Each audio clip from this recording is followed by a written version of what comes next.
Welcome to UnPlugged, where technology, leadership, and real engineering stories come together. I'm Will, And I'm Sarah.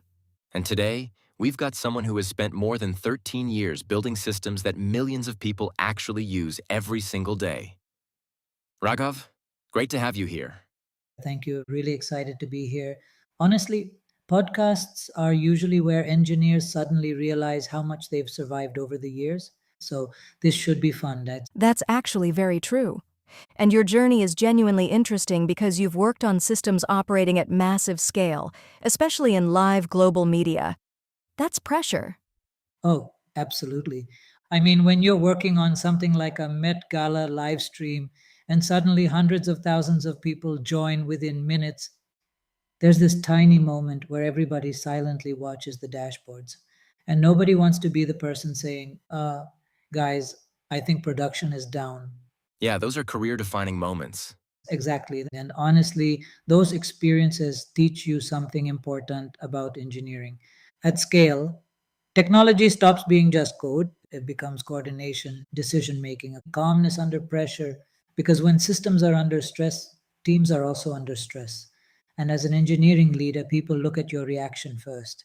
That's such a real point. People think engineering leadership is mostly architecture diagrams and technical decisions, but a huge part of it is emotional stability during chaos. 100%.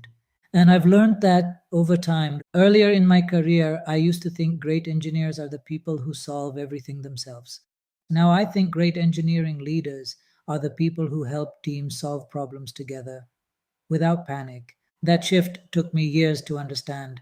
That's actually a huge evolution, because the industry itself has changed so much. Everything today is faster, more distributed, always online. Users have zero patience now. Zero. If a page takes 3 seconds to load today, people behave like you personally ruined their morning. And that's the challenge modern engineering teams deal with constantly. You're balancing performance, reliability, scalability, cloud costs, delivery timelines, and somehow trying to keep engineers sane at the same time. And despite all that complexity, you still sound very calm talking about it. Well, that comes after enough production incidents. At some point, engineering teaches you patience. Because no matter how perfect your architecture looks on a whiteboard, production always has its own plans. That should honestly be printed on a t-shirt. I'd buy that, but seriously, I think what keeps me excited even after all these years is the impact.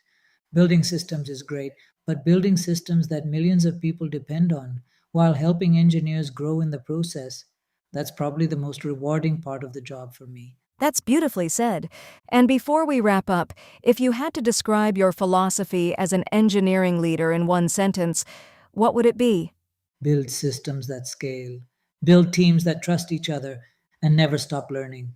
Perfect way to end this conversation. Raghav, thank you so much for joining us. Thank you. This was genuinely fun. And thank you to everyone listening to Unplugged. We'll see you in the next episode.